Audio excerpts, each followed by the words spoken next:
आता मी चटणी करून घेते आणि डोसा बनवते घावणे. तर आता कार्तिक पण येईल, टाईम झाले तर ना. घावणे कशाचे बनवते तुम्हाला सांगते, तांदळाच्या पिठाचे. तर हाय हॅलो नमस्कार, मी लक्ष्मी तुमचं सगळ्यांचं परत एकदा आपल्या छोट्याशा ब्लॉगमध्ये अगदी मनापासून स्वागत करते. सर्वप्रथम सगळ्यांना मध्ये 5 किलो भरून ठेवलेलं, खराब झालं, आळी वगैरे लागते त्याला आणि बुरशी पकडते. त्याच्यासाठी ह्यावेळी थोडंच मी दळून ठेवलं. हे बघा, दाखवते तुम्हाला. आता हे बघा, तांदूळ दळून ठेवले. आता ह्याला बघते करून. आता ह्याला पण बराच दिवस झाले की दळून तर बराच दिवस झाला. आता ह्याचे घावणे निघतात का बघते. निघाले ते पण तुमच्या शेअर करते, नाही निघाले ते पण शेअर करते. मग दुसऱ्यांदा मी काय करते, परत तांदूळ दळते, दळून मग फ्रेश करते. आता हे करते कारण की आता लय दिवस झालं आता दळून ठेवले. बघू ह्याच्यात घावणे निघतात का नाही. तर तुम्हाला दाखवते ह्याचं कसं करायचं घावणे. तर पहिले मी ह्याला पीठ आहे ना भिजवून घेते, मग चटणी बनवते. तुम्हाला भिजवते, दाखवते. घावणे ना पळीने सोडायचं असतं. तर मी आता ह्याला चाळून घेते, तुम्हाला दाखवते. चाळून घेते मी. हे चाळण आणून किती दिवस झाले, ह्याचा उपयोगीच करत नाही. कारण की माझं दळण आहे ना खराब. दळण केली की मग ते चोथा निघत नाही. तर मी तसंच टाकते आणि लास्टला ते काही साफ करते ना,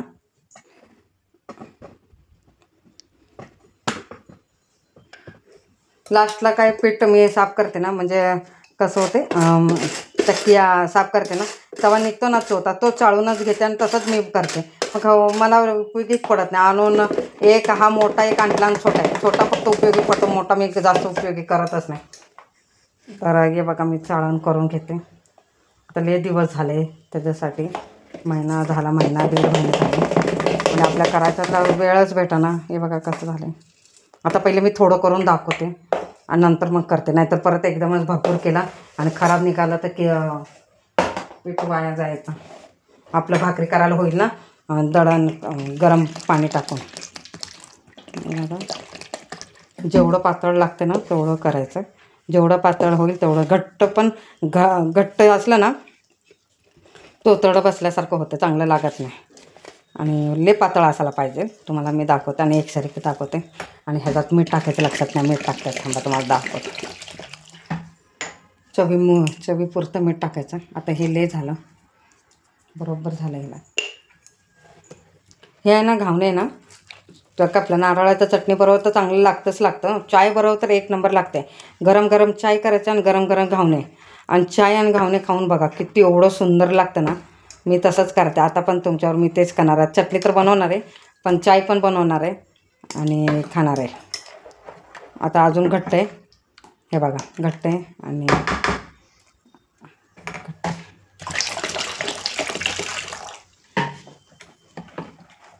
जेवढं अंदाजने लागतं तेवढं. आणि मी ना मापात घेतच नाही, तुम्हाला खरं सांगते.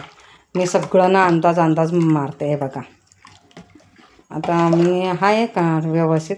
आता कमी झालं तर पीठ तर वाढवायचं, आणि पाणी कमी झालं तर पाणी वाढवायचं, पीठ कमी झालं तर पीठ वाढवायचं. तर आता हे बरोबर आहे. आता मी झाकून ठेवते 5-10 मिनटासाठी, आणि तोपर्यंत मी चटणी बनवून घेते, दाखवते तुम्हाला. आता हे झाकून ठेवते. बरोबर एकसरी काढे, हे बघा. आणि प्रत्येक वेळी घावणे टाकताना ना असं हलवून घ्यायचं, नाही तर वरचं पाणी आणि खाली थर राहते. तर ह्याला झाकून घेते. हे बस,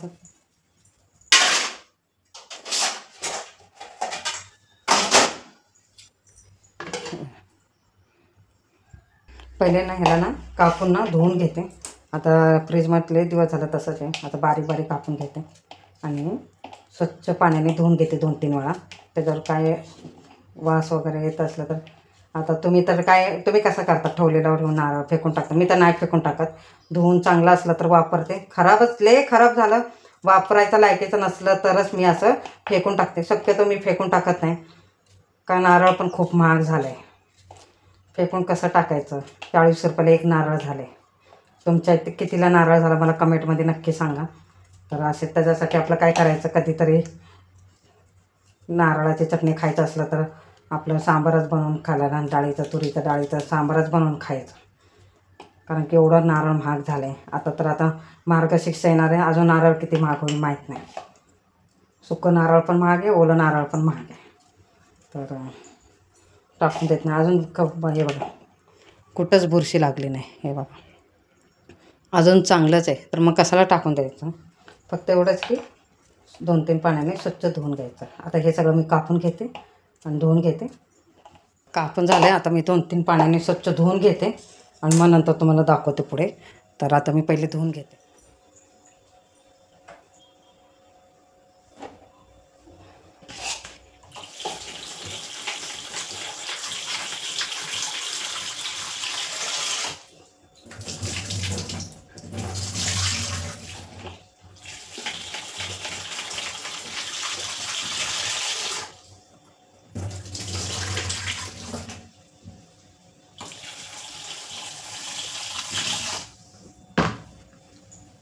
खोबरं भाजून घेणार आहे. मग हे पॅन आहे ना फक्त मी फ्राय करण्यासाठी, भाजण्यासाठी, कांदा टमाटर काय आपला मसाला वगैरे भाजण्यासाठीच घेतला हा.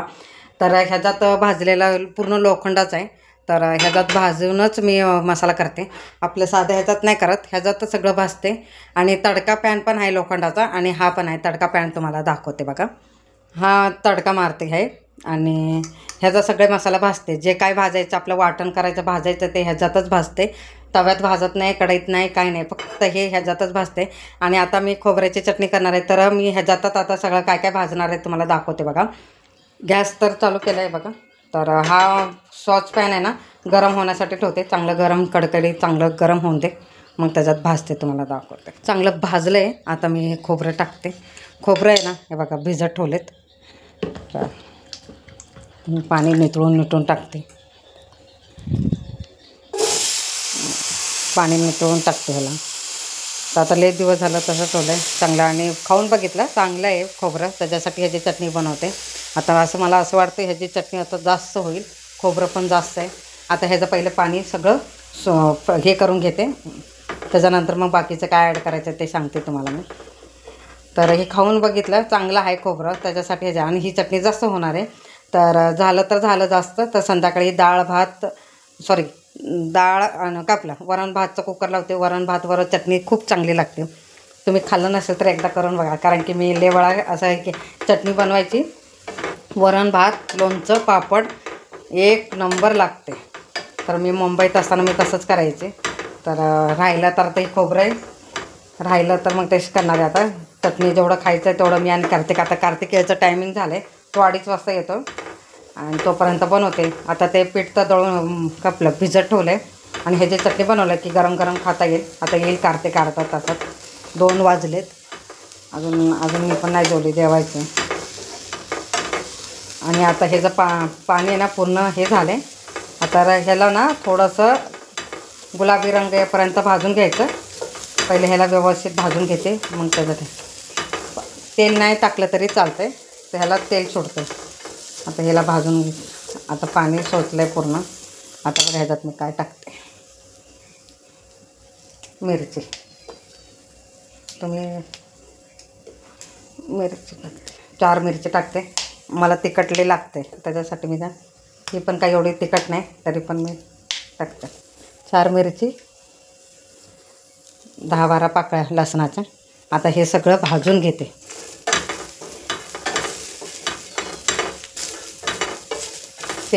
ह्याला तेल सुटते, मग तेल टाकायची गरजच नाही. चांगलं ह्याला भाजून घेते खरपूस. गुलाबी रंग यापर्यंत भाजायचं, जास्त नाही भाजायचं. तर त्याला चटणीला अजून चव लागते. आणि ह्या चटणीमध्ये मी ना शेंडो मीठ टाकणार आहे. आपलं साधं मीठ नाही टाकणार, शेंडो मीठ टाकते ह्याच्यात. आलं पण टाकायचं आहे का बघते मी फ्रीजमध्ये. आलं पण थोडंसं टाकून घेते ह्याला. हे बघा हे आळंचं एवढं तुकडं लय झालं. आता आळंचा अर्धा तुकडा टाकला आहे. आता हे सगळं भाजून घेते. डोसा बनवत असलं तर सांबार पण बनवलं असतं. डोसा नाही, फक्त घावणे बनायचे. घावण्याबरोबर सांबार एवढं चांगलं लागणार नाही जी डोशाबरोबर लागते ते. तर त्याच्यासाठी घावणे. आता ही चटणी बनवते आणि एका साईडला घावणे बनवते. मग एका साईडला मी चाय पण ठेवणार आहे. तुम्हाला दाखवते कसं करायचं. मला तर खूप घावणे आणि चाय लय आवडते. पण कसं झालं पहिले मी सारखं आठवड्यातून 2-2 वेळा करायची. पण आता मला वेळच भेटेना. आता काम जास्त झालं आहे म्हणून वेळच भेटेना.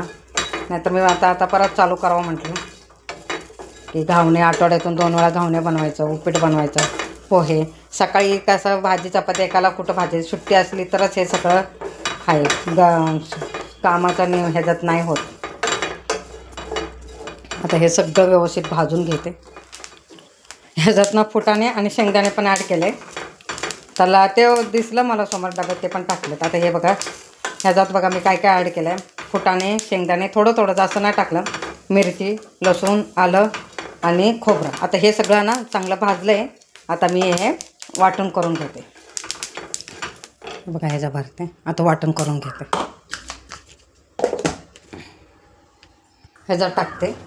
हे बघा वाटण झालं आहे. पाणी जास्त नाही टाकले, नंतर मग टाकते.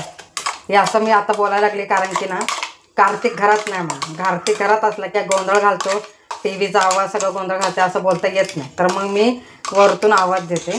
तर असं तो नाही म्हणून बोलते मी असं. आणि आता हे सगळं असंच वाटून घेते. मग फुटाणे आणि शेंगदाणे टाकले म्हणून असं रंग झाले. जरा फुटाणे पण आणि खोबरं कसं जरा सुकलेलं आहेत ना, म्हणून असा रंग झाला. नाही तर पांढरा शिपट होते ना.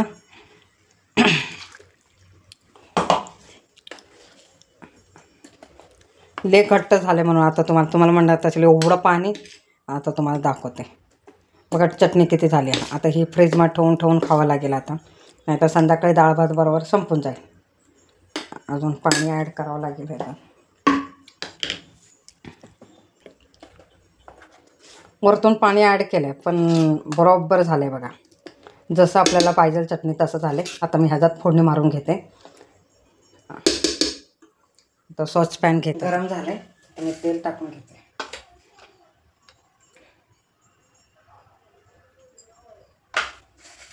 कोथिंबीर टाकते. फोडणी मारून झाल्यानंतर वरतून बारीक चिरून कोथिंबीर टाकते. आता ह्याला फक्त जिरं मोहरीचंच मारते.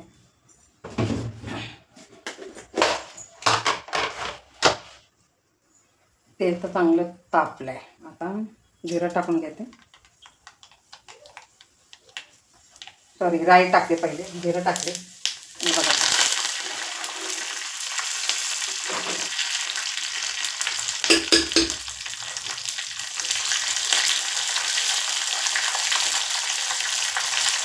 चांगलं भाजलं ना.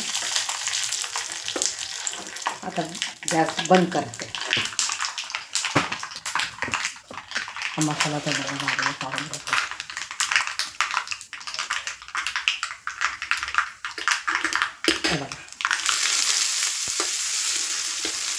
आता ह्याचा वरतून ना मी कढीपत्ता कोथिंबीर टाकून घेते. मारला का कशी आली तर.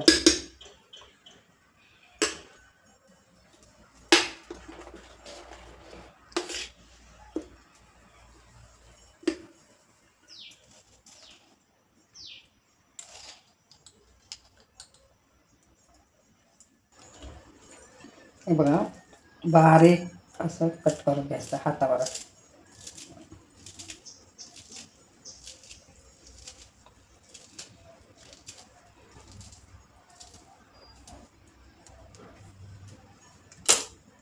थोडीशी देठं पण टाकायची, छान लागते. तुम्ही असं करत असलं तर मला नक्की सांगा. माझी ही चटणी बनवायची स्टाईल चांगली म्हणजे आवडली असेल तर नक्की सांगा मला. हे बघा वरतून कढीपत्त्याचे देठं पण टाकलीत आणि कोथिंबीर पण टाकली. आता हे ना एकजीव करून घेते. आता माझ्या कार्तिकची येण्याची वाट बघते आता, तो कधी येतो. हा व्हिडिओ ना 2 पार्टमध्ये डिवाईड केला आहे. तर आजचा व्हिडिओ तुम्हाला आवडला असेल तर लाईक, शेअर, सबस्क्राईब करा. सगळ्यांना श्री स्वामी समर्थ.